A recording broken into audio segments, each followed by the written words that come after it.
இன்னொரு பாடல் நம்ம பார்க்கலாம். ரொம்ப அற்புதமான ஒரு பாட்டு. சித்தம் அப்படிங்கிறது என்ன அப்படின்னா, பொதுவாக நம்ம அறிவு அப்படின்னு சொல்லிடுவோம். அறிவை நான்காக நம்முடைய சித்தாந்தம் பிரித்து சொல்லுது. அறிவுங்கிறது 4. இப்போ நம்ம ஒரு கடைக்கு போகிறோம், ஒரு துணி கடைக்கு போகிறோம்.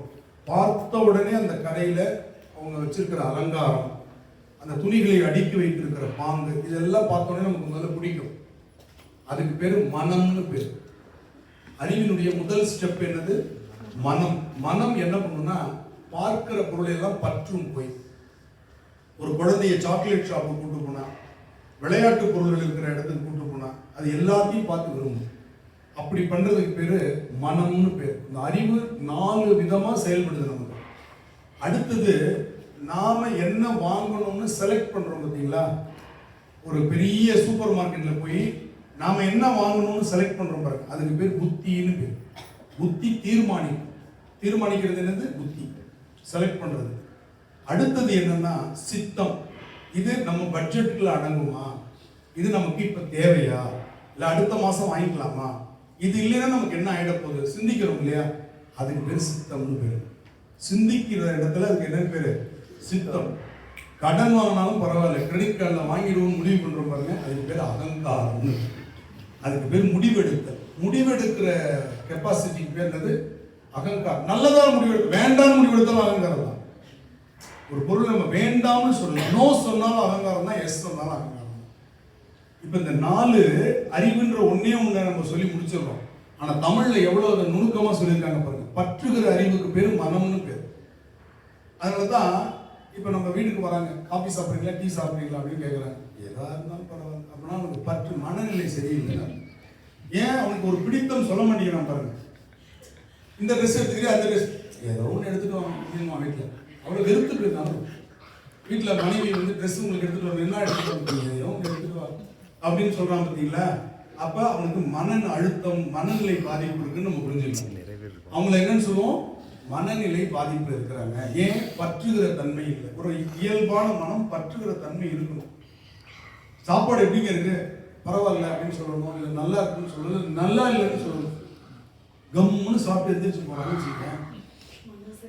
இல்ல வேணும், இது நல்லா இருக்குன்னு கொஞ்சம் வைங்க, அது பரவாயில்லைங்க, அது வேண்டாங்க அப்படின்னு சொல்றாங்கன்னாவே மனம் சரியா இருந்தா அப்படி கேட்டு வாங்கி சாப்பிடுவோம்.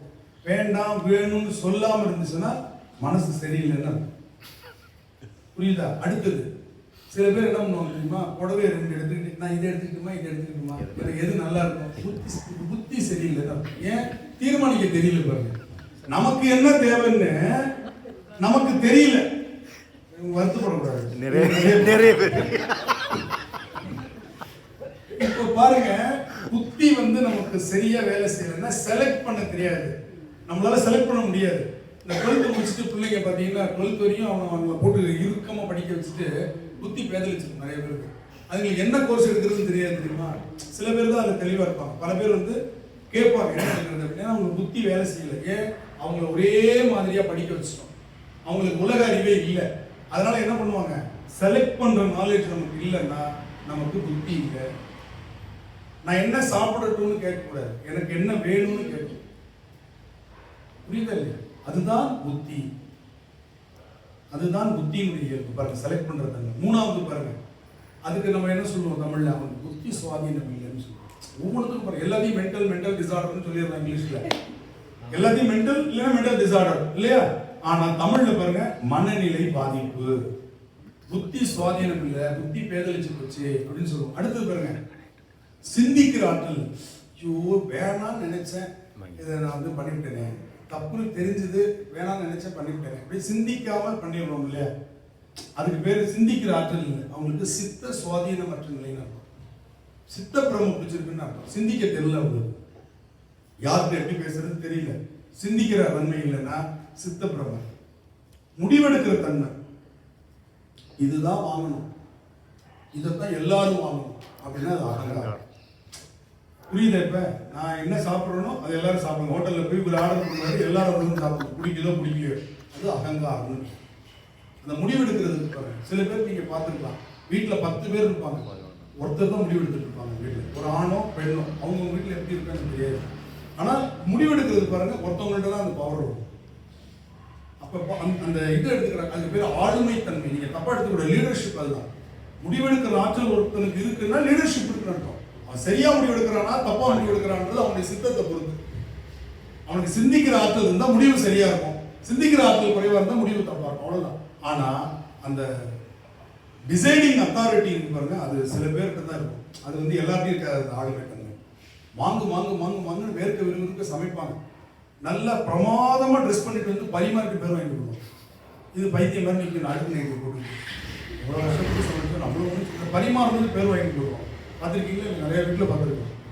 அப்போதான் வருவாங்க 10 நிமிஷத்துக்கு முன்னாடி டக்குன்னு புடவை இழுத்து சொல்லிட்டு அழகாக பரிமாறி என்னமோ கவனிச்சாங்க அந்த அம்மா அப்படின்வாங்க.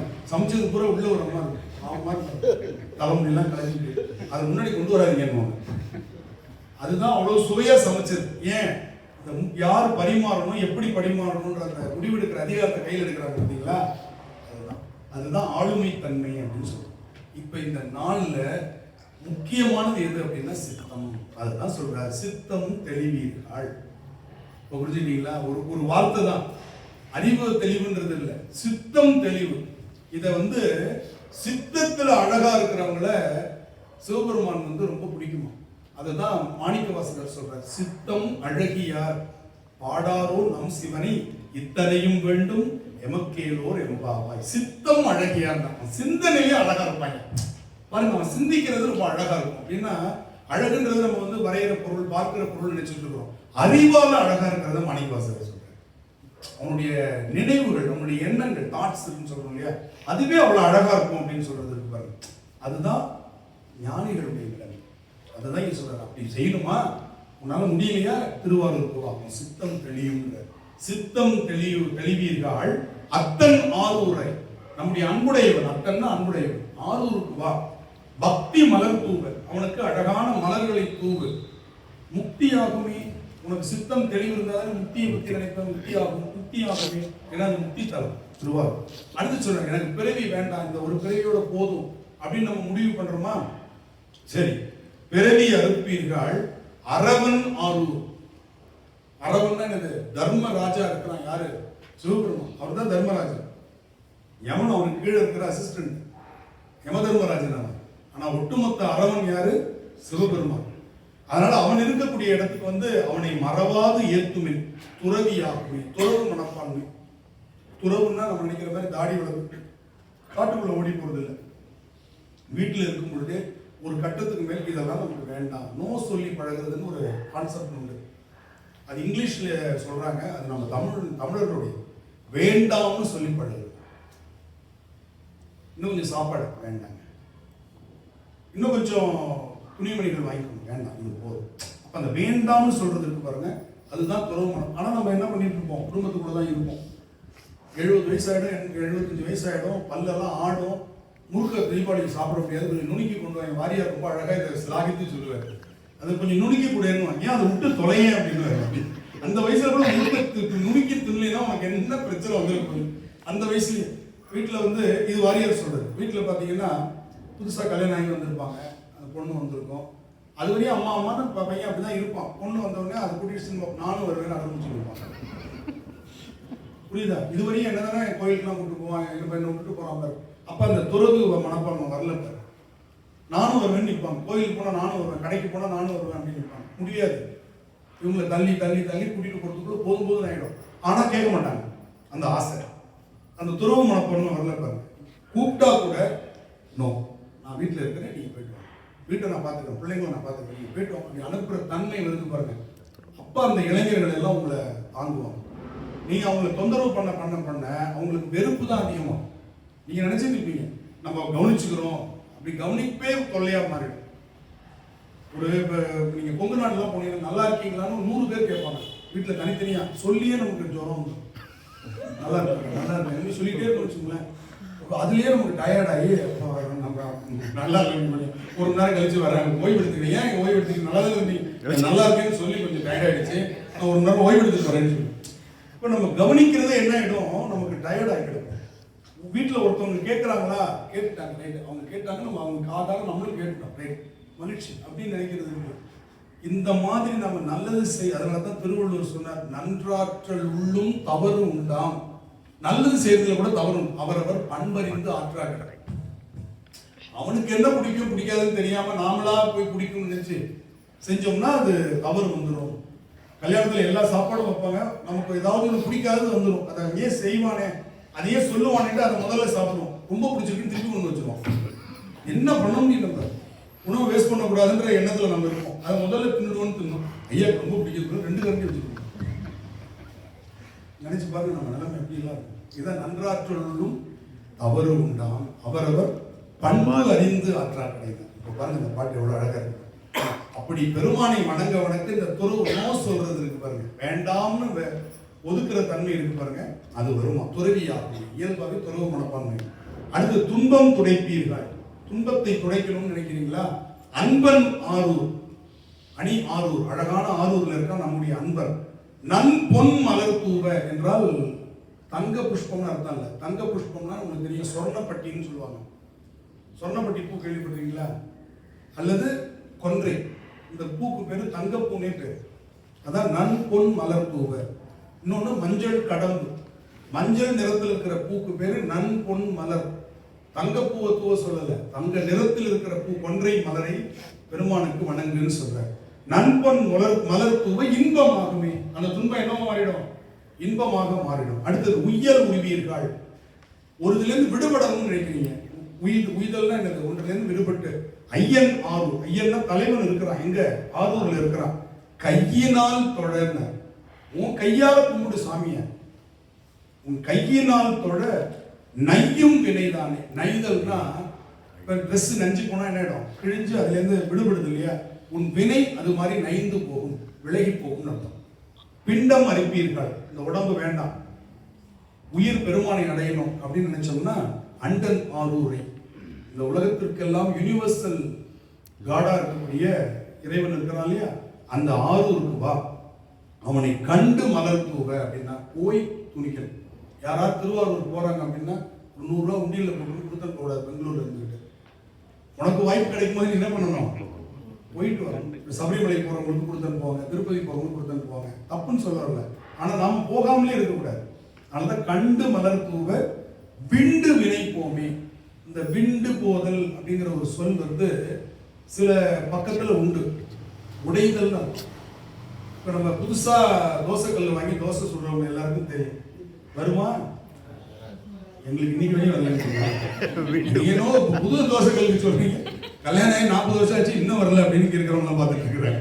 அதனால அது வேற, அது வந்து வினை வழி அனுபவம். நான் சொல்றது என்னன்னா புது அனுபவம். புது தோசைகள் வாங்கி இருக்கும் பொழுது, ஏன்னா தோசைகளை வச்சுட்டு இட்லி பண்ணுவாங்க, அதுலயே உப்புமா கிண்டுவாங்க, கூழ் செய்வாங்க, நிறைய நீங்க பார்க்கலாம். போட்டு கொத்து பரோட்டா நடக்கும், அதுலயே இப்படி குத்தி இப்படி குத்தி இப்படி குத்தி அதெல்லாம் செஞ்சு முடிப்பாங்க. நல்லா தோசை வர நேரத்தில் நமக்கு கேஸ் தீர்ந்து நிறைய வீட்டில் பார்த்துருக்கலாம். டமால் டுமின்னு உருட்டிட்டு கிடப்பாங்க. நல்ல தோசை வரும், ஹிந்தி படம் பார்க்குற மாதிரி புரிய ஆரம்பிச்சு படம் தீ எழுந்துன்னு போட்டுருவாங்க. உண்மையிலேயே நல்ல தோசை வர ஆரம்பிக்கும், கேஸ் தீர்ந்து போயிடும். அதுக்கப்புறம் 2 பேரும் சேர்ந்து வெளியே போய் சாப்பிடுவாங்கன்னு வச்சுக்கோங்களேன். அது மாதிரி அதுல விண்டு போதல்னா உடைந்து தனித்தனியா பிச்சுக்கிட்டு போயிடும். அப்ப வினை உங்களை விட்டு என்ன ஆயிடும்? விண்டு போகும் என்று பொருள். சரி, அடுத்து பாருங்க, பாசம் அறுப்பீர்கள் ஈசன் அணியாரூர். தலைவன் ஈசன். உனக்கு இந்த பாசம் நான் சொன்னலையா, உங்கள் மீது வைக்கக்கூடிய அதீத பற்று உள்ளம், அதான் பாசம்னு சொல்றோம். இது போன தீபாவளிக்கு எங்க அப்பா எடுத்து கொடுத்தது. சென்டிமெண்ட்னு சொல்றாங்க இல்லையா, அது எல்லாமே பாசம். நம்ம வந்து அதுல இருந்து விடுதலை பெறணும். யாதனின் யாதனின் நீங்கியானோதன் அதனின் அதனின் இல்லன் என்று திருவள்ளுவர் சொல்ற. எதிலிருந்து நீ விலகி இருக்கிறியோ அதனால வரக்கூடிய துன்பம் உன்னை விட்டு விலகி இருக்கும். நம்ம ஒரு சென்டிமெண்டா ஒரு பொம்மையை வச்சிருக்கோம், உடஞ்சிச்சுன்னா மனசு கஷ்டப்படுத்துவாங்க. அது நீங்க சென்டிமெண்டா வச்சு இல்லாம இருந்தீங்கன்னா உடஞ்சி போச்சா, அந்த பொம்மை இவ்வளவு நாள் நம்மகிட்ட இருக்கணும்ன்றது இருந்தது, போயிடுச்சு, தூக்கி போட்டு வேற பொம்மை வாங்கி உடஞ்சி போச்சு. சென்டிமெண்டா வச்சு காணாம போயிடுது, ஒரு பேனா காணாம போயிடுது, துடிப்பா கிடக்கு. அதுலதான் பரிச்சை எழுதி பாஸ் பண்ண. அப்ப அவனை நம்பல. கிளையில உட்கார்ந்து இருக்கிற பறவை கிளையை நம்பி உட்காரக்கூடாது, அவன் சிறகை நம்பி உட்காரணும்னு அடிக்கடி சொல்லுவது உண்டு. அதே மாதிரி இந்த பேனா தான் உன்னை பாஸ் பண்ண வச்சுன்னு நினைக்கிறது பார்த்தீங்களா, அதுதான் தப்புன்னு சொல்றாங்க. அதுதான் இங்க அழகா பாசம் அறுப்பீர்கள் ஈசன் அணியானூர் வாசம் மலர் தூவ. நல்ல வாசம் உள்ள மலர்களை தூவ நேசமாகுமே, அவன் பக்கம் நேசம் போகும்.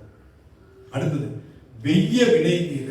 இதான் நோய், நமக்கு துன்பத்தை தரக்கூடிய நோய்களை சொல்றார். வெய்ய வினை தீர ஐயன் அணியானூர் செய்ய மலர் தூவ. செய்யன சிவந்த மலர்கள், அரளிப்பூருக்கு அதுக்கப்புறம் தாமரை மலர் இருக்கு. இதெல்லாம் கூட தங்க கலர்ல இருக்கக்கூடிய பூ சொன்னார். இப்ப செய்ய மலர் தாமரை. வையம் உமதாமே, இந்த உலகமே உன்னை நாடி வரும். அடுத்து சொன்னார் அரக்கன் ஆண்மையை. ஆண்மைன்னா இந்த இடத்துல ஆளுமை திறன். அவன் ரொம்ப திமிரா இருந்தான். யாரு? ராவணன். இமயமலையை அசைச்சிடுற பாருங்க, நெருக்கினான்னு அவனை கூட நசுக்குனான் சிவபெருமான். அந்த பெருமானை கரத்தினால் தொட, நம்ம கையால தொட திருத்தமாகுமே. நம்ம கிட்ட இருக்கிற அந்த ஆணவத்தையும் பெருமான் என்ன பண்ணுவான்? திருத்தி விடுவான். அடுத்து துள்ளும் இருவருக்கும், நான் தான் பெரியாள், நான் தான் பெரியாள், 2 பேர் துள்ளுனான். யாரு? பிரம்மா விஷ்ணு. அவங்களுக்கு அருளை கொடுத்து வள்ளலாக இருந்தவன் சிவபெருமான். வள்ளல் ஆரூரை உள்ளும் அவர் தம்மை. உள்ளுதல் நினைத்த அந்த திருவாரூர் பெருமானை நினைக்கிறவங்களுக்கு வில்லும் வினைதானே. விண்டு போதல், வில்லுதல், ரெண்டுத்துக்கும் கொஞ்சம் வித்தியாசம் இருக்கு. தோசை வராமலேயே பிஞ்சு போச்சுன்னா அது விண்டு போதல். ஒரு தோசை நல்ல அருமையா வந்திருக்குது, பிரமாதமா சுட்டு வந்திருக்கேன், அதுல எனக்கு ஒரு வில்லல் கூட அப்படின்னு கேட்கணும் இல்லையா? அந்த நல்ல தோசையை கொஞ்சோண்டு பிச்சு கொடுப்போம், அதுக்கு பேர் என்னது? வில்லல். அப்ப நம்மளுடைய நல்வினை இருக்கு பாருங்க, அதுல இருந்து தீவினை தனியா போயிடும். வில்லல் வில்லும் வினை தானேன்னு சொன்னார். அடுத்தது கடுக்கோள் சீவரை. இவங்க கடுக்காயையும் சுக்கையும் சாப்பிடக்கூடிய சமண பௌத்தர்கள். கடுக்கோள்னா கடுக்காயை கொள்ளக்கூடிய சீவர், சமண பௌத்தர்கள். அவர்களை எல்லாம் பெருமான் அடக்கினான். எப்படி அடக்கினான்? தன்னுடைய பேரருளால். ஞானசம்பந்தர், திருநாவுக்கரசர் போன்றவர்களால் அடக்கினான். அதை ஞானசம்பந்தர் நான் அடக்கினேன்னு சொல்லல, சிவபெருமான் அடக்கினான்னு சொல்றாரு பாருங்க. மதுரையில இவர் தான் போய் அனல்வாதம் புனல்வாதம் செய்து சமண பௌத்தர்களை ஜெயிச்சார். ஆனா நான் ஜெயிச்சேன்னு சொல்லல. என்ன சொல்றாரு? சிவபெருமான் அடக்கினான். அடக்கினான் ஆரூர் எடுத்து வாழ்த்துவார். அவனுடைய புகழை இப்படி எடுத்து வாழ்த்துவார். விடுப்பர் வேட்கை. வேட்கைனா நிறைவேறாத ஆசைன்னு, ஏக்கம் இருக்கு, அதுக்கு பேர் வேட்கைன்னு. விநாயகனே வெவ்வினையை வேறறுக்க வல்லார், விநாயகனே வேட்கை தணிவிப்பான். நிறைவேறாத ஆசையை விநாயக பெருமான் தணிவிப்பான்னு 11ஆம் திருமுறையில் நக்கீரர் சொல்ற இல்லையா? அப்ப விநாயகனே வெவ்வினையை வேறறுக்க வல்லான், விநாயகனே வேட்கை தணிவிப்பான். வேட்கைனா நிறைவேறாத ஆசை, இயலாமை, ஏக்கமா மாறுது. சரி, அப்ப எடுத்து வாழ்த்துவார் விடுப்பர் வேட்கையை. கடைசி பாட்டு சீரூர் சம்பந்தன். சீர்காழியில் பிறந்த சம்பந்தன் ஆரூரை சொன்ன, திருவாரூரை சொன்ன ஆரூர் பாடலார். இந்த உலகத்தில் இருக்கக்கூடிய பல ஊர்களில் இருக்கக்கூடியவர்கள் இதை பாடினால் பேரார் இன்பம், இன்பத்தை விட்டு நகர மாட்டார்கள். பேரார்னா என்னது? பெயர்தல். பேரார் அப்படின்னது பெயர மாட்டார்கள், நகரவே மாட்டார்கள், இன்பத்திலேயே இருப்பார்கள் என்று சொல்லி இந்த பாட்டை